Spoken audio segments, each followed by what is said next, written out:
Hey guys, Jay-Sensei here again. This is going to be what if Luffy was Lunarian. Now, before we begin, I found this art on Pinterest, so if it belongs to anyone, it's really good, so I'm pretty sure it does belong to someone. I can't find it. I even put it into the search on Google thing, and it kept bringing me back to hey guys, have you seen this art on Reddit posts? So, if you guys know the artist of this, yeah, just know I'm not stealing it. I just found it. I'm hoping that they're okay with it. I'm not that big enough to be an issue. So, yeah, let's go. Now, this one, Luffy's mother would be a Lunarian. And let's say she's killed, that's the reason Dragon leaves the Marines. So, with Luffy being a Lunarian, he ends up, first brought to Vegapunk. Vegapunk studies Luffy, and even takes samples from him with Dragon's permission. If Dragon doesn't know that Vegapunk is on his side, no matter who he works for. He just knows that Vegapunk needs the world government's research.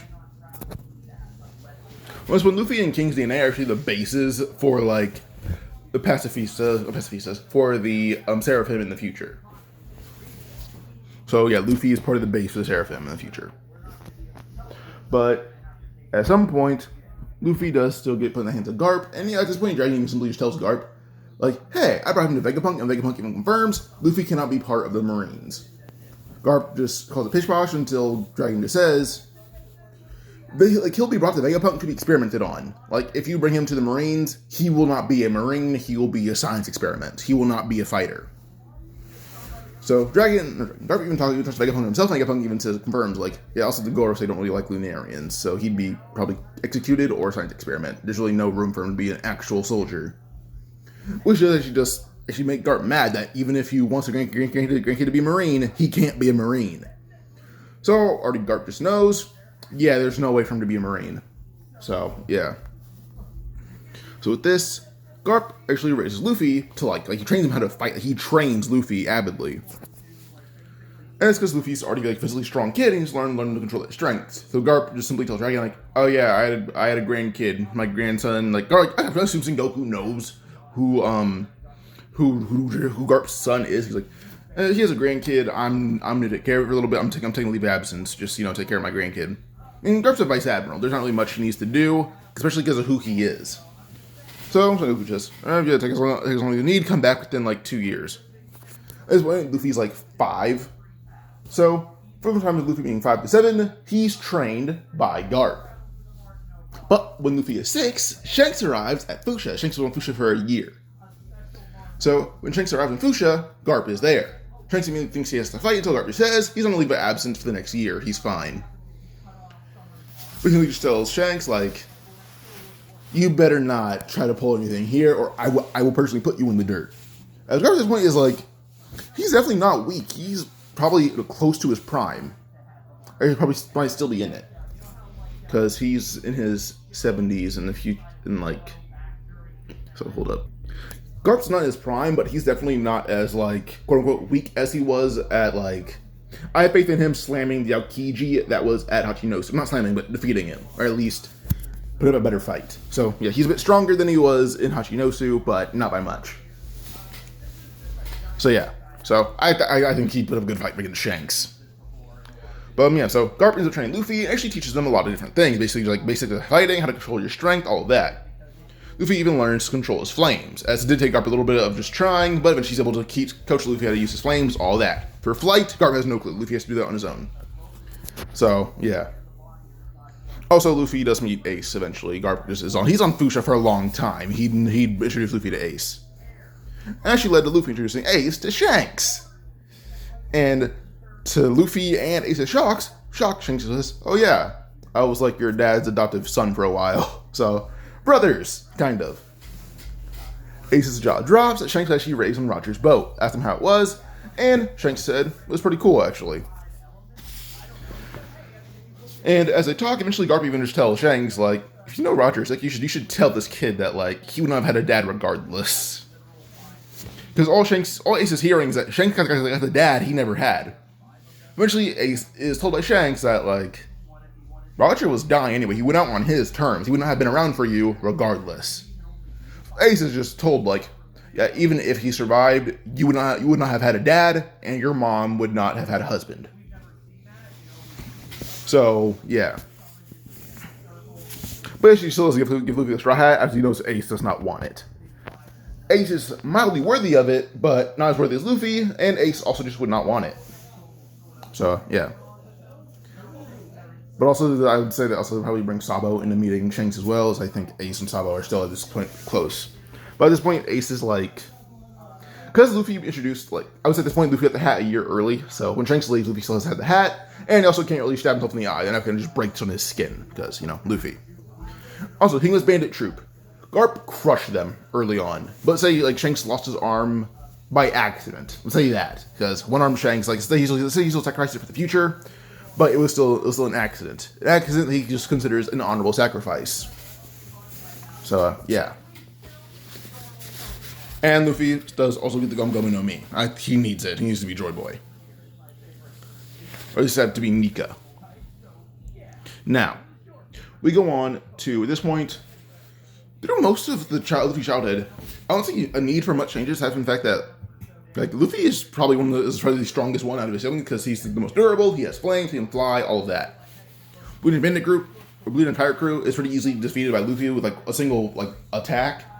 In fact, a lot of Ace's attacks in the future, when he has the Mary no Mi, are going to come from Luffy. Like, Luffy invented that. That's what Luffy came up with. Ace even has some ideas, so Ace has the ideas, Luffy puts it into efficiency. So, yeah. So Luffy isn't as versatile as Ace is, but he has a lot more firepower than Ace does, in a literal sense, where his AP is much higher. So, yeah. So Luffy and Ace have a very similar arsenal, or would have a very similar arsenal, but Ace would basically have the... Luffy would have the attack power, Ace would just have the... How do I phrase this? Ace can keep going with the attacks. Like, Ace's attacks are much more refined, while Luffy's are just, like, not as refined, but they're much stronger. Like Firefly, Ace can do that much easier, where Luffy can't, but Luffy's attacks are much more vicious than Ace's. So, yeah. Pause. Also, for Luffy's, like, flames to go on his back, and that weakens his defense, even then, that doesn't happen as a kid. I was wondering, oh, why not? Blue Chan probably can't exhaust Luffy enough to have his flames go out. So, yeah, Blue Cham's crew is kind of just done for immediately. Even Sabo somehow goes back to the to the Gold Kingdom. Luffy would probably just blast in and save him.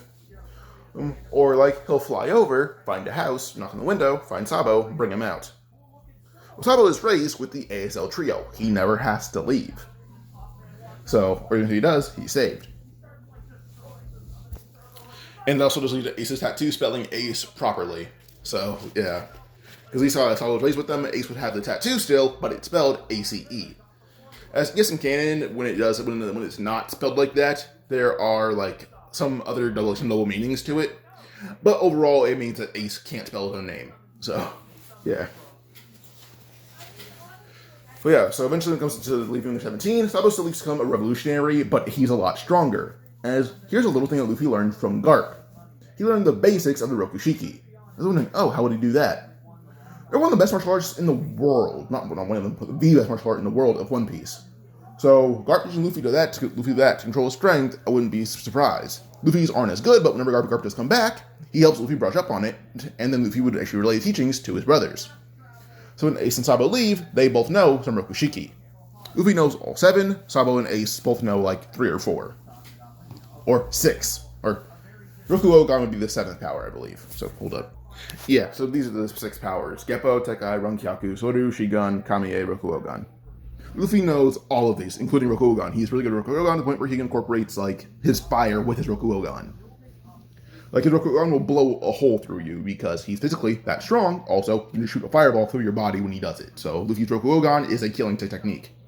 Also, he doesn't have Gear 2, but with the reinforced rubber body, his Rokuogan can also hit you from a distance and blow you to pieces. His Rokuogan is the killing move.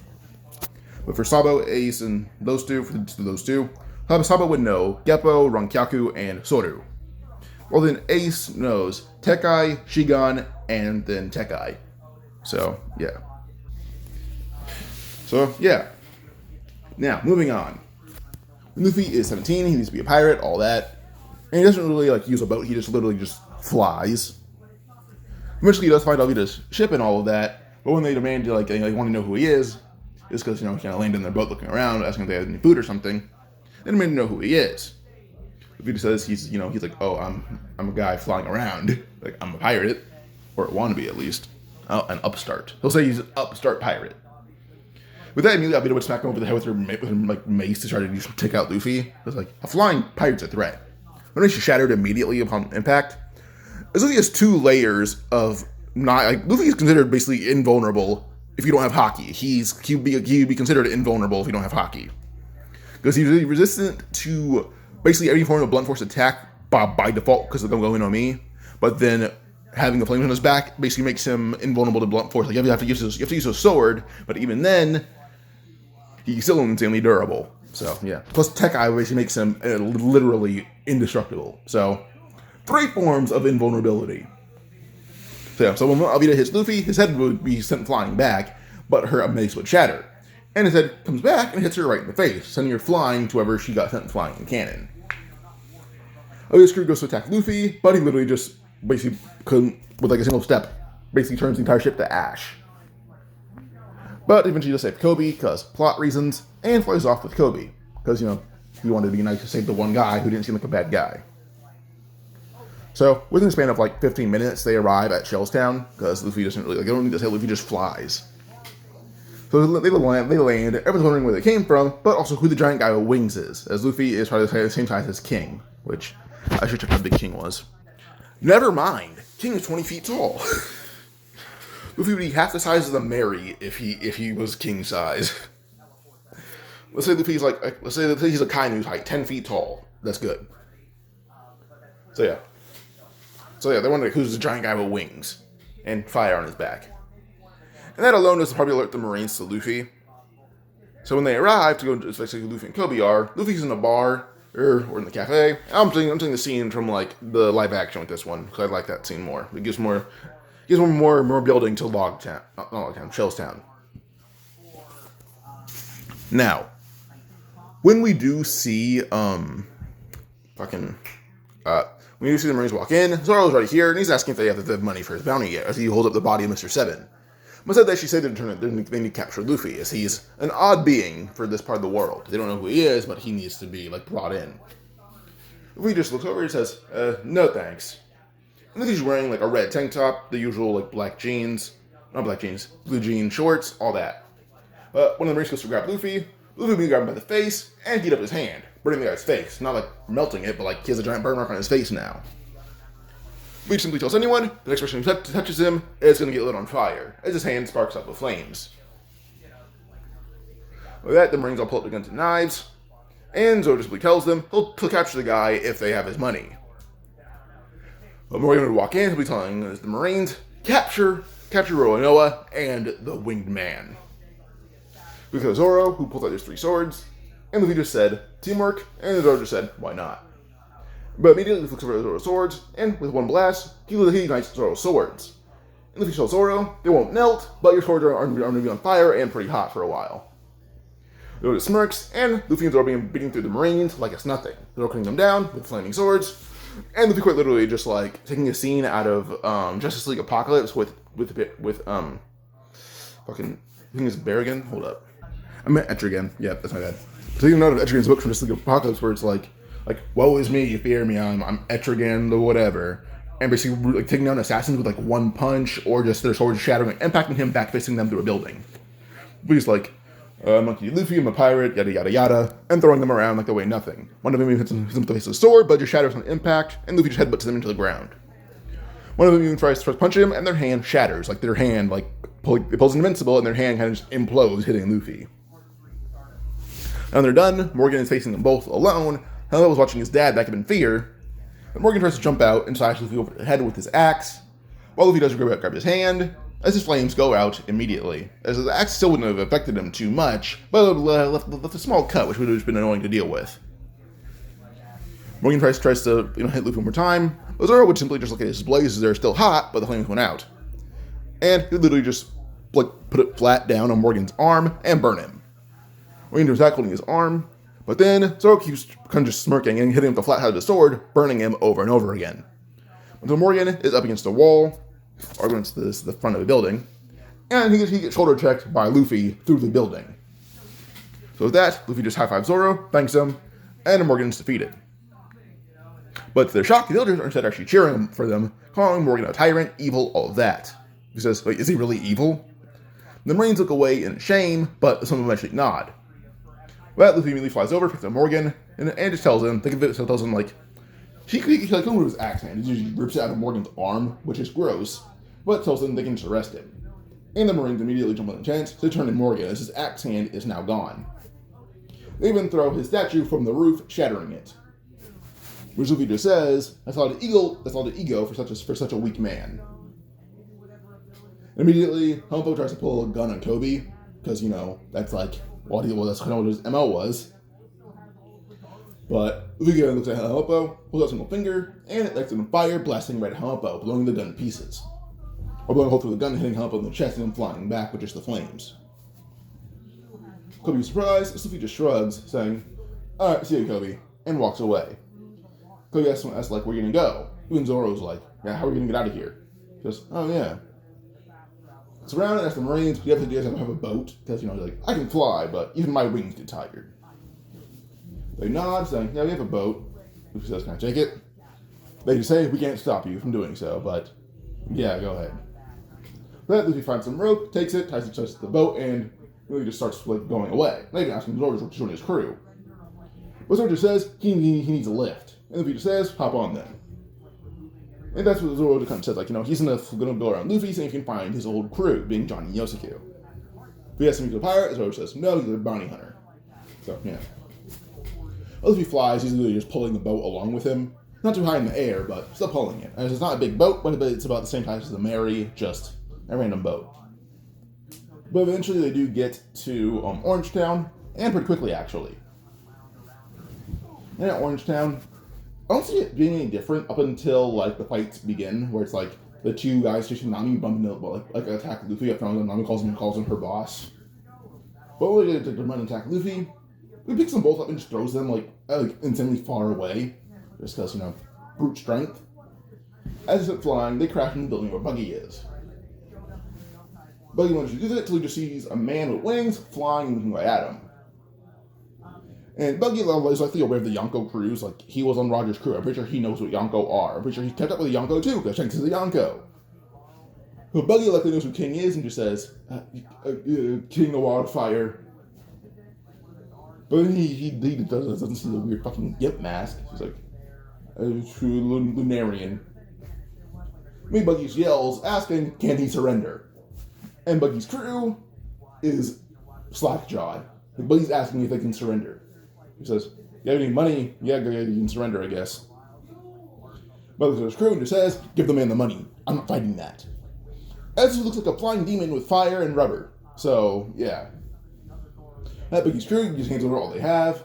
Zoro calls this, says, that's pretty easy, honestly. But Kabaji, Lo and Zoro still fights him, just attacks him randomly. And Buggy calls him an idiotic fool. As Zoro low diffs Kabaji. So, yeah, Buggy's crew is terrified of Luffy because Buggy's terrified of Luffy. But Buggy sees the hat, gets a bit annoyed, and that he says some words that are fighting words to Luffy.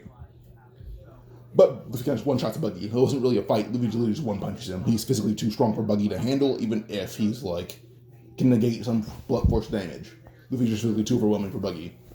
So yeah, he one-shots Buggy, and then him and Zoro fight Buggy's crew. They defeat them pretty handedly. And Nami's wondering where these monsters were from in the East Blue, the weakest sea. And she compares Luffy and Zoro to Arlong. They look like monsters to her. But they're about to leave again, as they've gone from Shellstown to Orangetown in the span of the same day. I just fast forwarded it up because that'd be easier. Luffy can fly pretty fast, so they've gone from Alvida's crew to Shellstown to Orangetown in the span of the same 2 hours. So, yeah. So they're like 2 days earlier than canon. So with that, this leads to them leaving again, and then she asks Nami if she wants to go with them because she seems to be looking for something that Buggy had. As they even took some of Buggy's loot. And Nami says, yeah, sure, she'll go with them. So they fly around, or Luffy flies around pulling the boat, but she's taking a break to just settle on the boat so his wings can recover, all that. And Zoro, she asks Luffy what he is for the first time. Luffy says, I'm gonna lose something. I forgot. As Garp told him at some point, he just honestly forgot. But Luffy just says, I'm gonna lose something. I forgot, honestly. But all he knows is I might be the last one of my race. According to Buggy got, he said something about king. He said there might be a king of my race out there somewhere still alive. I don't know, though.